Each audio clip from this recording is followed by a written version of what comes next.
स्वास्थ्य पत्रिका हमारी सेहत में आप सभी का हार्दिक स्वागत। स्वीकार करें शालिनी मित्तल का नमस्कार। आज के अंक में शामिल है 5 से 11 जून 2022 तक मनाए जाने वाले विश्व एलर्जी सप्ताह पर एक विशेष भेंटवार्ता, एलर्जी कारण और बचाव। इसके बाद आप सुनेंगे फैटी लिवर कारण उपचार, इस विषय पर डॉक्टर अशोक चौधरी से ली गई भेंटवार्ता। श्रोताओं, 5 से 11 जून 2022 विश्व एलर्जी सप्ताह के रूप में मनाया जा रहा है। एलर्जी एक प्रकार से त्वचा की प्रतिक्रिया होती है जो आमतौर पर किसी विशेष भोजन, कपड़े या ड्रग्स आदि जैसे पदार्थों के खिलाफ अपना रिएक्शन देती है। एलर्जी उत्पन्न करने वाले पदार्थ एलर्जन होते हैं जो शरीर से बाहर की वस्तुओं से बनते हैं। इस सप्ताह पर हम आपके लिए लेकर आए हैं इस कार्यक्रम में एक विशेष भेंटवार्ता, एलर्जी कारण और बचाव। हमारे विशेषज्ञ हैं डॉक्टर अनंत मोहन। आप एलर्जी स्पेशलिस्ट हैं, अखिल भारतीय आयुर्विज्ञान संस्थान नई दिल्ली में। आपसे बात कर रहे हैं आदित्य कुमार। डॉक्टर साहब, आपका बहुत बहुत स्वागत है। धन्यवाद। डॉक्टर साहब, मेरा पहला सवाल आपसे ये है कि एलर्जी कहते किसे हैं, एलर्जी होती क्या है? देखिए, एलर्जी एक वो स्थिति है जो जैसे एक इंसान के अंदर कुछ ऐसे तत्व होते हैं या उसके अंदर ऐसी बनावट होती है, जब उसका एक्सपोजर बाहर के वातावरण में किसी ऐसी चीज के साथ होता है जिसका रिएक्शन हो जाता है, अंदर बॉडी के अंदर रिएक्शन से ऐसे तत्व और प्रोड्यूस हो जाते हैं जिससे कुछ बीमारी के लक्षण दिखने लगते हैं। इस स्थिति को एलर्जी कहते हैं कि बॉडी का रिस्पॉन्स किसी बाहरी एंटीजन या कोई ऐसे तत्व हो जो अंदर बीमारी के रूप में या किसी और रूप में मैनिफेस्ट करें। अच्छा डॉक्टर साहब, अगर हम एलर्जी के प्रकार की बात करें तो कितने प्रकार की होती है? एलर्जी ज्यादातर अगर हम मेडिकल टर्म्स में देखें तो 2 प्रकार की होती है, इंट्रिंसिक और एक्सट्रिंसिक, लेकिन हम बहुत मेडिकल टर्म्स में नहीं जाएंगे। एलर्जी ज्यादातर वातावरण के चीजों से होती है, खाने पीने की चीजों से होती है। फॉर एग्जाम्पल, जैसे घास हुआ, कुछ लोगों को घास से एलर्जी है, कुछ लोगों को कुछ खास पेड़ पौधों से या पत्तों से एलर्जी है, कुछ लोगों को जैसे जानवर पाले गए या ना भी पाले गए तो उनके जो बाल से जो रेशा निकलता है उससे एलर्जी है। बहुत ही कॉमन अगर आप देखो तो धूल मिट्टी से एलर्जी तो बहुत लोगों को है, बहुत बड़ी संख्या में लोगों को है। इस तरह की एलर्जी होती है जो वातावरण की चीजों से होती है। कुछ एलर्जी होती है जो बॉडी के अंदर के ही तत्व से भी होती है, उसको इंट्रिंसिक एलर्जी कहते हैं, बट वो ज्यादातर हमको पता नहीं चलती कि किस वजह से हुई। जो बाहर की एलर्जी है, वातावरण से जो होती है, वो हमको मालूम पड़ती है। डॉक्टर, कई लोग को ठंड लगने से भी दिक्कतें बढ़ जाती हैं, क्या कोल्ड एलर्जी नाम की भी कोई चीज होती है? जी हाँ, कोल्ड एलर्जी इसलिए कि जो ठंडा एयर होता है वो अंदर जाके अगेन जो स्किन या स्किन के अंदर के जो हमारी इम्यूनिटी है उसको हैम्पर करता है और अंदर जाके ऐसे चेंजेस पैदा कर सकता है at the cellular levels body के अंदर, जिसके वजह से ऐसे तत्व पैदा हो जाते हैं जो हमको एलर्जी के मैनिफेस्टेशंस करवाता है। मैनिफेस्टेशंस पे हम बाद में आएंगे, बट हाँ, अगर ठंडी हवा वगैरह का एक्सपोजर हुआ, गले के अंदर गया, नाक के अंदर गया, तो वो इरिटेट टाइप का करता है हमारे उस एरिया को, वहां से एलर्जी के लक्षण पैदा होते हैं। डॉक्टर साहब, अभी आपने हमें काफ़ी अच्छे से बताया, लेकिन डॉक्टर साहब क्या आप इस बात पे और प्रकाश डालना चाहेंगे कि किन समस्याओं की वजह से एलर्जी की शुरुआत होती है? जी, एलर्जी किस तरह के लोगों को होने का ज़्यादा चांस है, अगेन इस पे कोई 100% कंसेंसस नहीं है, लेकिन कई लोगों में जैसे जो माल नरिश्ड होते हैं, जिनके अंदर इम्यूनिटी कम होती है, जिनके अंदर डाइट की प्रॉब्लम्स होती हैं, जिनकी हेल्थ वैसे ही अच्छी नहीं होती, कमज़ोर होते हैं, खाना पीना उनका ठीक नहीं होता, या जिनको कोई और तरह की इम्यून डेफिशिएंसी वाली बीमारियां हैं, जैसे मान लो किसी को एडवांस्ड कैंसर है या ऐसी कोई बीमारियां हैं जिससे वो इम्यूनो कॉम्प्रोमाइज है, दवाइयां ले रहा है, शरीर की ताकत किसी भी और बीमारी से लड़ने की कम हो जाए, ये लोग होते हैं जिनका इम्यून स्टेटस कम होता है। इनको एलर्जी के मैनिफेस्टेशंस की संभावनाएं ज्यादा होती हैं। बच्चों में थोड़ी ज्यादा होती हैं, ओल्ड एज में भी थोड़ी ज्यादा होती हैं, बट ये कोई जरूरी नहीं, किसी भी एज में हो सकती हैं। तो डाइट, इम्यूनिटी, अंदर की बनावट, ये कुछ ऐसे चीजें हैं जो आपकी एलर्जी को गवर्न करती है। सब में सब कुछ होना जरूरी नहीं, सब किसी में कुछ प्रॉब्लम, किसी में कुछ प्रॉब्लम हो सकती है। डॉक्टर, अगर लक्षणों की बात करें, ट्रेट्स की बात करें, तो क्या लक्षण एलर्जीज के सामान्य तौर पे होते हैं? तो एलर्जी के जो लक्षण है बहुत ही अलग किस्म के हो सकते हैं।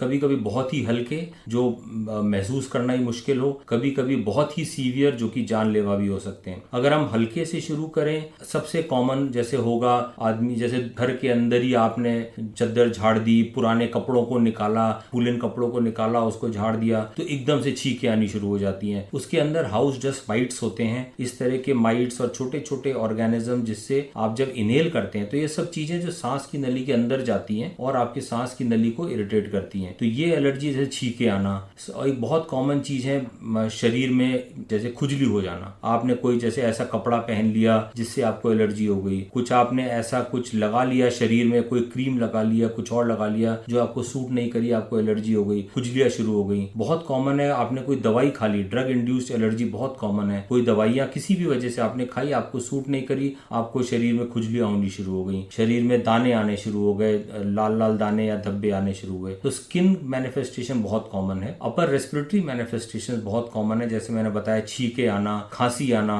गले में गला खराब हो जाता है, गले में खराश आनी शुरू होती है, आंखों से पानी आने लगता है। तो ये है बहुत सिंपल वाले। अगर हम सीरियस वाली बातें करें तो इसी का एक स्टेप आगे सांस फूलने लग सकती है। अगर बहुत सीरियस हुआ, गले में चोकिंग, सांस फूलने लगे, सीटी जैसी आवाज सांस में आए जिसे हम अस्थमा टाइप की चीज कहने लग जाते हैं, तो इस तरह की चीज होती है। और भी सीरियस बोले तो जिसे हम एनाफाइलैक्टिक टाइप की एलर्जी कहते हैं, कि जिससे बीपी भी एकदम कम हो जाए और एकदम से सांस एकदम रुक जाए, तो हमको इंटेंसिव बहुत ही क्रिटिकल टाइप का केयर देना पड़ता है। तो वो एक एक्सट्रीम कंडीशन है, कम होता है बट कभी कभी हो सकता है। डॉक्टर साहब, भी हाल फिलहाल में कोरोना के दौरान कई लोगों में ये देखा गया है कि कोरोना के जो लक्षण हैं, कभी कभी एलर्जी के लक्षणों से लोग डिफरेंशिएट, अंतर नहीं कर पाते। इस विषय में आप कुछ बताना चाहेंगे? देखिए, ये इसलिए होता है कि एलर्जी की जैसे मैंने बताया सिम्टम होते हैं, छींके आना, गला खराब हो जाना, कभी थोड़ी खांसी आ सकती है। कोरोना के भी कुछ कुछ सिम्टम्स कभी कभी ऐसे हो सकते हैं। कोरोना का भी मोस्टली सिम्टम अपर रेस्पिरेटरी होता है, गला खराब होना, खांसी, बुखार होता है जरूर उसमें, लेकिन अगर बुखार ना हो, शुरू में नाक बहने लग जाए, तो कभी कभी ये कुछ ऐसे सिम्टम्स कोरोना के हो सकते हैं जिसको आप गलती से सोचें एलर्जी की वजह से है, बट जल्दी ही उनमें डिफरेंशिएट करना जरूरी है क्योंकि दोनों का मैनेजमेंट भी बिल्कुल अलग होता है। डॉक्टर साहब, किसी व्यक्ति को एलर्जी की समस्याएं हो जाए तो उसका ट्रीटमेंट पार्ट में हम आते हैं, उसका इलाज किस प्रकार किया है? इलाज देखिए डिपेंड करेगा दो चीजों पे, एक तो कि उनको कितनी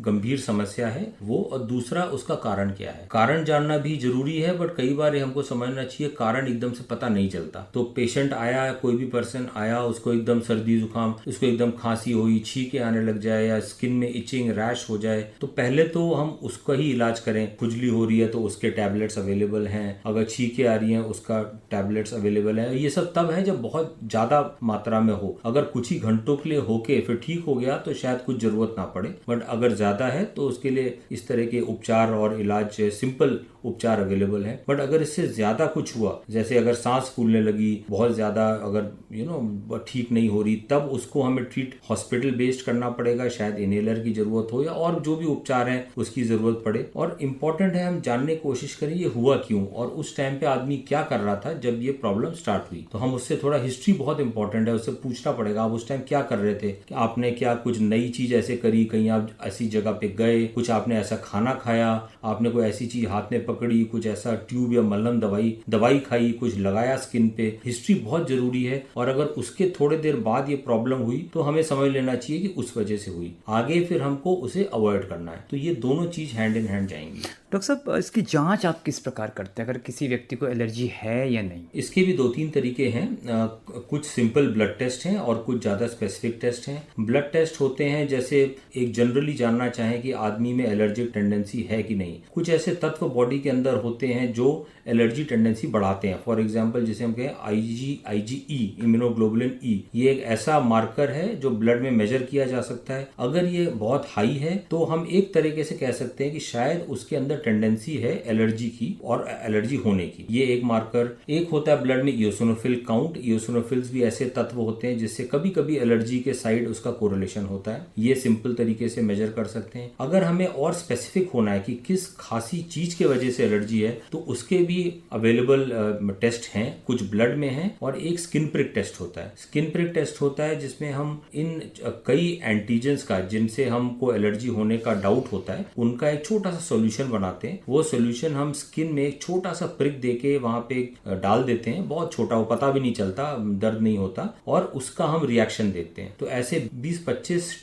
तत्वों का पैनल बना लेते हैं और वो हम उस पेशेंट पे लगाते हैं। कुछ ही मिनटों में पता लग जाता है कि किस पर्टिकुलर चीज से उसको रिएक्शन हो रहा है स्किन पे पता लग जाता है। तो वो एक अच्छा और डेफिनेटिव टेस्ट है ये जानने के लिए कि आदमी को इस एंटीजन से एलर्जी है और आगे उसे अवॉइड करना चाहिए। बिल्कुल डॉक्टर साहब, आमतौर पे आपकी ओपीडी चलती है एम्स में, तो उस दौरान आपने नोटिस किया हो कितने लोगों में अमूमन ये मतलब सामान्यतः कितने लोगों में पाई जाती है, कितनी कॉमन है? हमारा सवाल ये है। एलर्जी देखिए बहुत कॉमन है। फिगर्स देखें तो पूरे पॉपुलेशन में कहना तो मुश्किल है, बट अगर सिलेक्टेड पॉपुलेशन में देखें, फॉर एग्जांपल अगर हम अस्थमा के पॉपुलेशन में देखें तो उसमें एलर्जी ऑलमोस्ट 30 to 40% लोगों में होगी। अगर हम बच्चों में देखें, बच्चों में किसी ना किसी तरह की एलर्जी भी कम से कम 8 to 10% लोगों में होगी, कभी कभी शायद ज्यादा भी हो सकती है। तो बहुत कॉमन चीज है ये। हर एक पेशेंट में तो हम लोग जनरली एलर्जी स्पेसिफिकली पूछते भी नहीं। अगर हम पूछने बैठेंगे तो शायद हमें पता लगेगा कि ये काफी प्रचलित है, पॉपुलेशन में बहुत कॉमन है। छोटे लेवल पे ही सही, किसी ना किसी चीज में, चाहे खाने पीने का हो,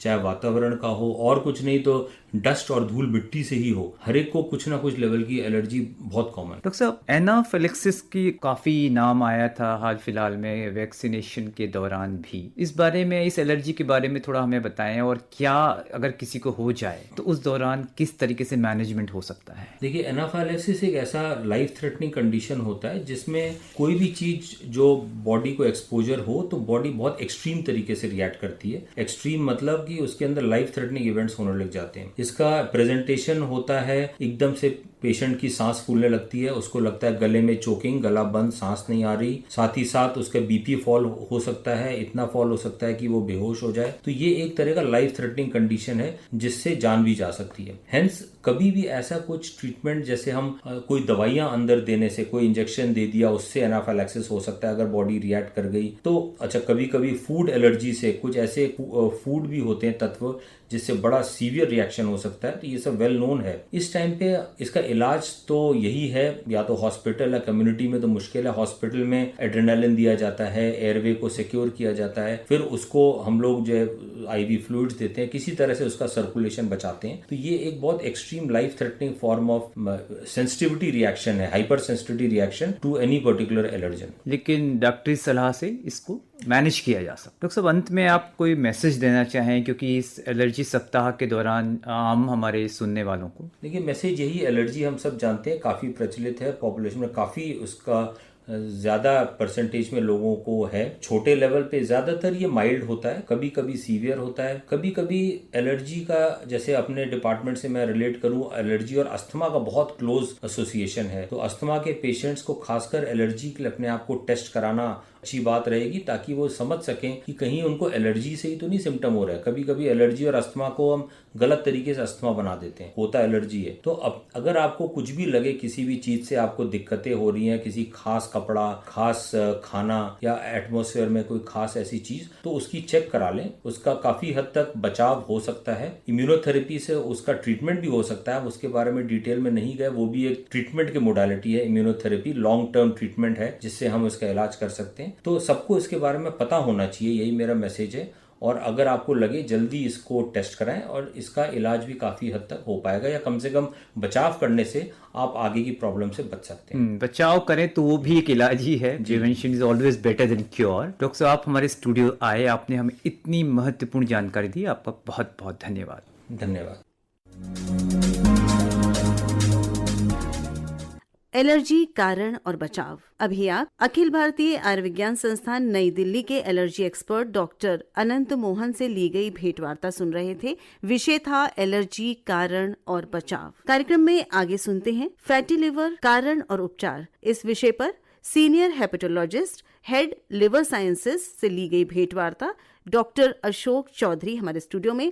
इनसे बात कर रही हैं शालिनी मित्तल। डॉक्टर साहब, बहुत बहुत स्वागत है आकाशवाणी के स्टूडियो में आपका। धन्यवाद, नमस्कार टू आप सबको। डॉक्टर साहब, लिवर की बात करते हैं तो ये शरीर का एक बहुत ही बड़ा अंग है। अगर हम ये कहें कि शरीर का शायद दूसरा सबसे बड़ा अंग इसको माना जाता है, और साथ ही साथ ये बहुत सारे महत्वपूर्ण कार्य करता है, बायोलॉजिकल फंक्शंस हमारे शरीर के लिए करता है, और इसका स्वस्थ रहना बहुत आवश्यक है। हमारे शरीर को अगर नॉर्मल रखना है, स्वस्थ रखना है, तो एक बहुत कॉमन शब्द है, बहुत कॉमन सुना जाता है फैटी लिवर। और आजकल तो ये बहुत कॉमन हो गया है। तो क्या होता है फैटी लिवर और क्यों इतना कॉमन हो गया है, ये पहले जानना चाहेंगे आपसे।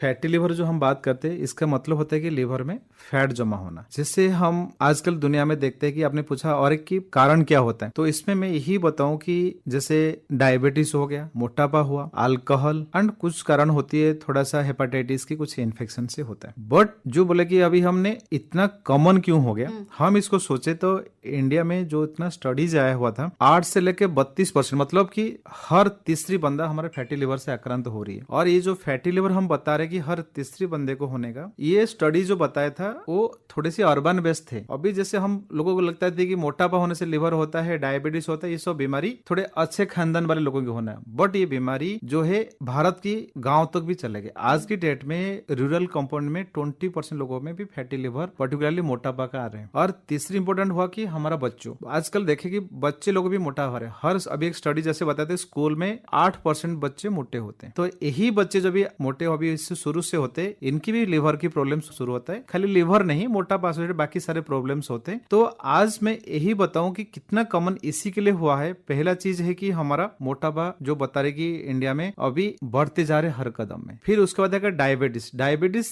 में इंडिया हुआ सेकंड कैपिटल, 67 मिलियंस को डायबिटीज हो रही है। फिर उसके बाद हमारा सोशियो इकोनॉमिक स्टेटस बढ़ते गया, तो हमारा लाइफस्टाइल कम हो गई। आपके पास चलने के साधन है बट गाड़ी के बिना हम नहीं निकलते। और जो भी कुछ था, जैसे हमारा मोबाइल से गैजेट्स आ गए तो हमारा एक्टिविटी खत्म हुआ, तो हमारा वेट बढ़ने का, सेडेंटरी लाइफस्टाइल होने का, इवन वेट नहीं बढ़ के भी लाइफस्टाइल की प्रॉब्लम्स बढ़ते गए। जैसे लाइफस्टाइल प्रॉब्लम बढ़ा, फैटी लिवर ऑल्सो उसी तरीके और एक लाइफस्टाइल की प्रॉब्लम हुई। तीसरी जो रहा कि अल्कोहल जो है, जिससे हमारा लेवल ऑफ सोशल बढ़ते जा रहे, तो हमारा इसकी कंजप्शन भी बढ़ती जा रही है। और इसी के लिए हमारा 2021 में last year government of India से फैटी लिवर को हमारा नेशनल हेल्थ प्रोग्राम में इंक्लूड किया गया है। अच्छा। ये एक पहली बीमारी जिसमें है कि नॉन कम्युनिकेबल डिजीज ग्रुप में फैटी लिवर को लिया गया है। एंड उसकी भी एक्शन प्लान अभी हो रहे कि हम कैसे, जैसे आपने बताया था, इतना कॉमन होने से सरकार को भी सोचना पड़ता है, तो ये धीरे धीरे उसके लिए action and time frame wise भी प्लान हो रही है। तो आपने काफी विस्तार से बताया डॉक्टर साहब कि किन किन कारणों से इसका जो है हमारे देश में इतना प्रकोप बढ़ गया है, क्योंकि एक लाइफस्टाइल डिजीज है। इसके अलावा मोटापा इसका एक मुख्य कारण बनता है। और कौन कौन सी, जैसे आपने बताया डायबिटीज है, या बच्चों में भी, पहले हम नहीं सुनते थे बच्चों में फैटी लिवर होना, पर आजकल ये भी आम हो गया है। तो सीधे सीधे इसका जो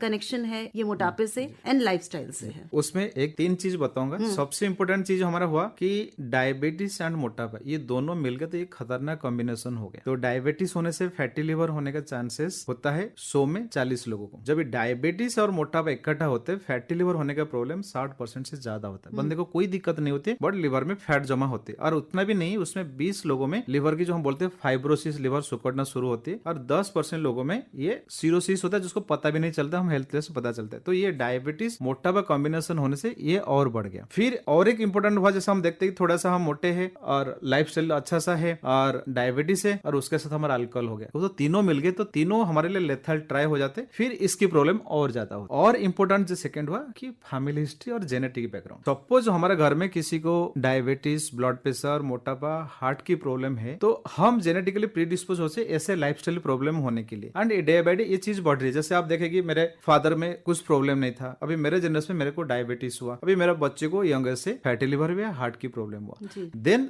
आपने उसके लास्ट मतलब बच्चों में क्यों होने लगा, हमने पता नहीं चलता था। अभी ये भी एक कंसर्न आया, अभी WHO ने बताया कि 2030 तक ये emergency inclusion of the childhood obesity address by the public system. इसका मतलब यही होता है कि हमने बच्चों में, जैसे मैंने अभी पहले बताया था कि 5 to 8% बच्चों में अभी मोटापा आ रही है। एंड ये जो है बच्चे आज का है, आगे जाके एडल्ट बनेंगे, आज का एडोलेसेंट, फ्यूचर का एडल्ट। एंड अभी जो स्टडी बता रहे हैं कि बाई 2030 इंडिया में 29 मिलियन बच्चे जो ओबेस है वो ऐड होंगे। देन ये एडिशनल हमारा लिवर डिजीज को, बीमारी को भी एक पूल बनाएंगे। तो डॉक्टर साहब ये क्यों होता है और कौन ज्यादा प्रोन होते हैं और किनके साथ होने से ये और डेडली हो जाता है, ये सब आपने बताया। कैसे पहचाने अगर किसी को फैटी लिवर है, क्योंकि जब तक टेस्ट नहीं होगा पता नहीं चलेगा। तो कोई ऐसे सिम्टम आते हैं क्या हमारे जिसको हम देखकर या महसूस कर सकें कि हमें फैटी लिवर है?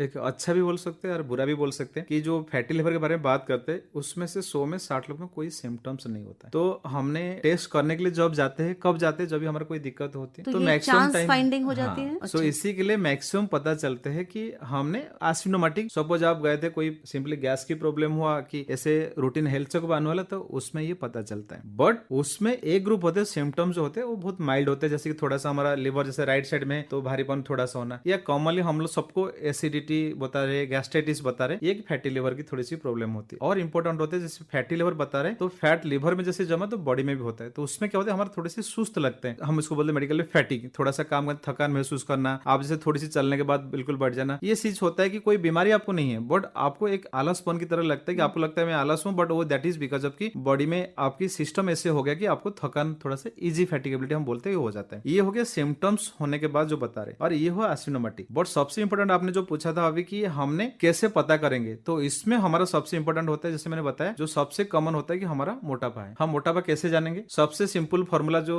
हम यूजुअली बोलते हैं, काफी सारे आजकल आ गया कि आप देख लो बीएमआई कैलकुलेट, बट वो डिफिकल्ट चीज है। तो हमने सिंपल रूल ऑफ थंब, आपका हाइट इन सेंटीमीटर माइनस 100 कर लो, वो आपके लिए वेट। सपोज आपकी हाइट है 5 फुट, तो आपका हाइट हुआ 150 सेंटीमीटर, तो उसमें 100 घटा लो, कितना हुआ 50, तो आपकी वेट होना है 50।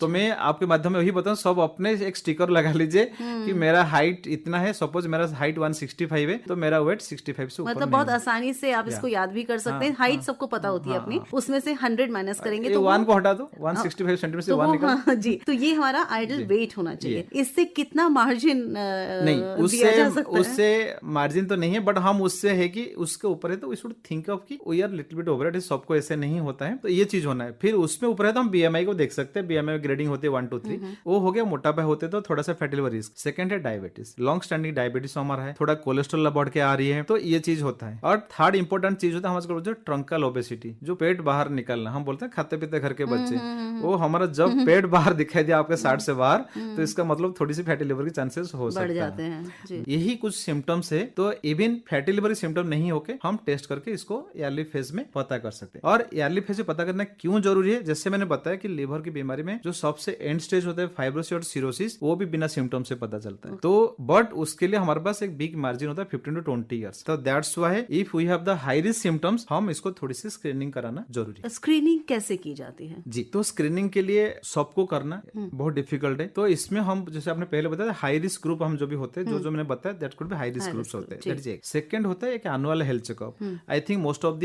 एनुअल हेल्थ चेकअप्स हम करनी चाहिए, ऐसे हमको कोई बीमारी वी आर सफरिंग तो हेल्थ चेकअप में ये पकड़ में आ सकता है। थर्ड, आजकल काफी हुआ है कि जैसे मैंने बताया अभी जो हमारा गवर्नमेंट ऑफ इंडिया की फैमिली वेलफेयर की प्रोग्राम, हेल्थ प्रोग्राम है नाउ, वो लोग अभी प्लान करें एक सिंपल ब्लड टेस्ट होते हैं, आपका एज देखना होता है, प्लेटलेट्स देखना होता है, उसी में से भी हो सकता है जो अभी इम्प्लीमेंट होने जा रहे हैं। ये क्या जैसे LFT करते हैं, लिवर फंक्शनिंग टेस्ट, उसमें पकड़ में आ जाता है। ब्लड टेस्ट होता है कि लिवर फंक्शन टेस्ट से आती है, अल्ट्रासाउंड करने से पता चल सकता है। एंड आजकल एक हो गया कि हम बोलते हैं कि पॉइंट ऑफ केयर डिवाइस एक फाइब्रो स्कैन करके आती है, हम उसको एक कैंप करके हो या ऐसे रूटीनली हम करते तो इमीडिएटली विद इन 5 मिनट्स हम वहीं पे बता देते हैं कि लिवर में कितना फैट है या लिवर में कितना फाइब्रोसिस या सिरोसिस तक आ गया। करते हैं एक छोटा सा अल्ट्रासाउंड की तरह टेस्ट होती है, एंड कोई इन्वेजिव ऐसे कुछ नहीं करना होता है, जैसे अल्ट्रासाउंड की प्रोब होती है ऐसे ही प्रोब हमारे लिवर के पास लगाते हैं, and procedure hardly takes 3 minutes.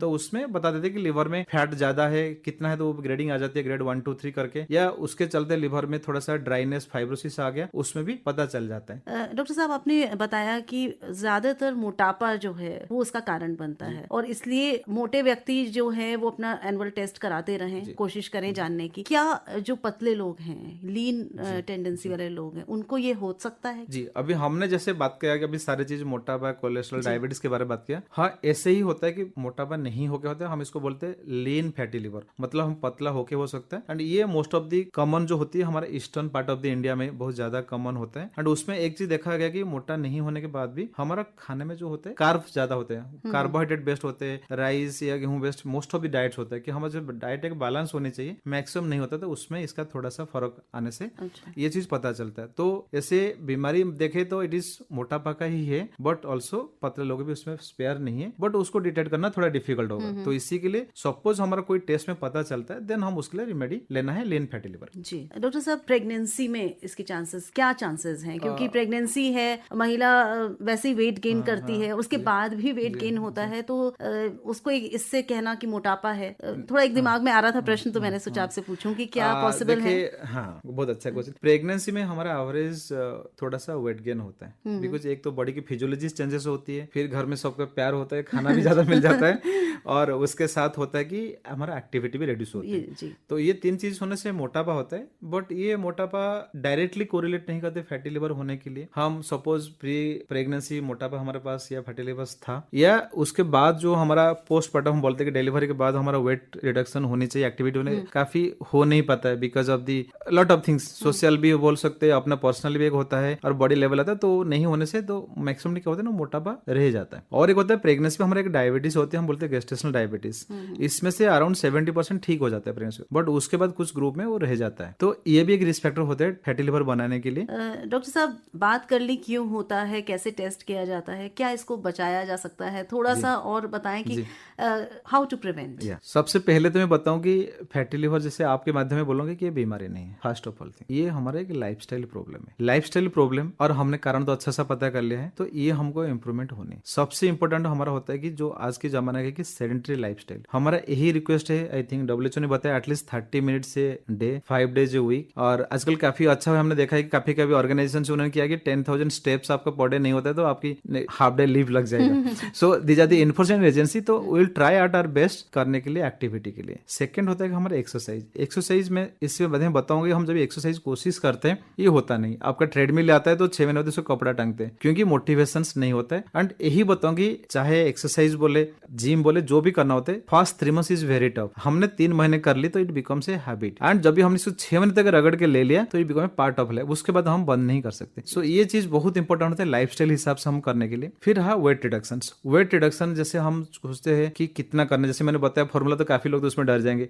कि हम 150 से 50 रहेंगे तो डॉक्टर साहब क्या हमको दीवार में टंगा दो क्या, तो वो नहीं। तो उसमें हमारा यही होता है कि एटलीस्ट वो ट्राई कि हमारा 10% वेट रिडक्शन मिनिमम होना है। सपोज यार 100 किलो तो एटलीस्ट 90 किलो तक हमारा टारगेट होना है। तो उसमें हमको क्या करना है, एक्सरसाइज और डाइट, एक सर्टिफाइड डाइटिशियन से डाइट चार्ट लेना है, वो मैं बताऊं कैसे, हम नेक्स्ट में आएंगे। फिर उसके साथ हमारा जो नेक्स्ट इंपॉर्टेंट होता है कि हमारा slow weight reduction 1 to 2 kilo per month. It is not aggressive मैंने 5 किलो 10 किलो कम कर लूं, वो थोड़ा सा हमारे लिए problem. So slow sustained, more important है हमारा सस्टेंड एफर्ट। तो ये हुआ वेट रिडक्शन के लिए। फिर हमारा डाइट, क्योंकि जैसे मैंने बताया डाइट इज मोस्ट इंपोर्टेंट इसके लिए। तो डाइट को हमने यूजुअली हमारा देखे तो खाना मैक्सिमम कार्बोहाइड्रेट बेस्ड होता है, सुबह पराठा, दोपहर में चावल, रात को भी पराठा, तो ये चीज होता है। तो हम इसको ऐसे बैलेंस करके हम इसको बोलते हैं कि माई प्लेट फॉर्मूला, मैंने आपकी खाने का जो प्लेट है उसको हम 4 भाग डिवाइड करेंगे। तो एक वह हमारा सेरियल्स, मतलब हमारा राइस है, रोटी है बेस्ट, दूसरी बना होने पल्सेस, मतलब दाल वाली चीज जो भी होती है उसमें, एक डायरी प्रोडक्ट्स, मिल्क हुआ, छेना हुआ, दही हुआ, और चौथे में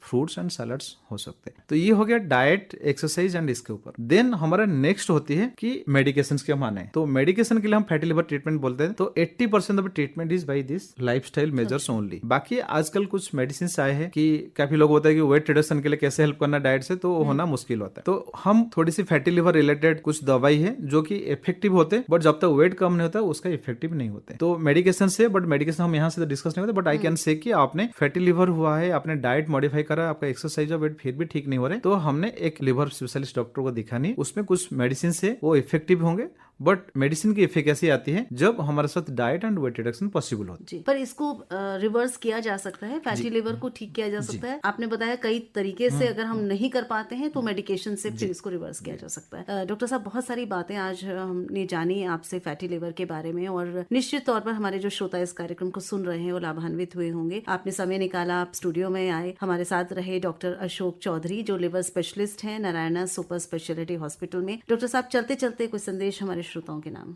हम लाइफ को जिए, लाइफ की तरह लाइफस्टाइल को चेंज करें, यही मेरा संदेश सबके लिए। एक लाइफ हमारे मिला है, we make it meaningful, purposeful. हमने लाइफ को जैसे अभी लेंगे, हमारा नेक्स्ट और पोस्ट रिटायरमेंट लाइफ उस तरह की खुशी रहेगा। So have a good life now to have a better life in future. तो खुश रहें, स्वस्थ रहें, खाएं, पर देख के खाएं कि क्या खा रहे हैं, क्योंकि जो खाते हैं वो आपके शरीर में जब जाता है तो वो लिवर को उसको डील करना पड़ता है। और भी एक है इनपुट आउटपुट, हमने जितना लेते हैं अंदर, उसको निकालने के लिए कोशिश भी होनी, कोशिश यानी कि कुछ फिजिकल एक्सरसाइज बहुत जरूरी है। तो डॉक्टर अशोक चौधरी आज हमारे साथ रहे स्टूडियो में। डॉक्टर साहब, बहुत बहुत धन्यवाद कि आप आए, समय निकाला और इतनी सारी बातें आपने हमें फैटी लिवर से रिलेटेड बताई। तो निश्चित तौर पर हम और हमारे श्रोता लाभान्वित होंगे इससे। बहुत बहुत धन्यवाद यहाँ आने के लिए। Thank you. फैटी लिवर, कारण और उपचार। अभी आप doctor Ashok Chaudhary, senior hepatologist, head liver sciences, Narayana hospital से ली गई भेंटवार्ता सुन रहे थे। अगर आप हमारे इस कार्यक्रम में कुछ सुनना चाहते हैं, कोई सुझाव या फीडबैक देना चाहते हैं, तो आप हमें लिख सकते हैं हमारी मेल आईडी पर मेल आईडी है healthairdelhi@gmail.com। इसी के साथ स्वीकार करिए शालिनी मित्तल का नमस्कार। फिर मिलेंगे अगली बार।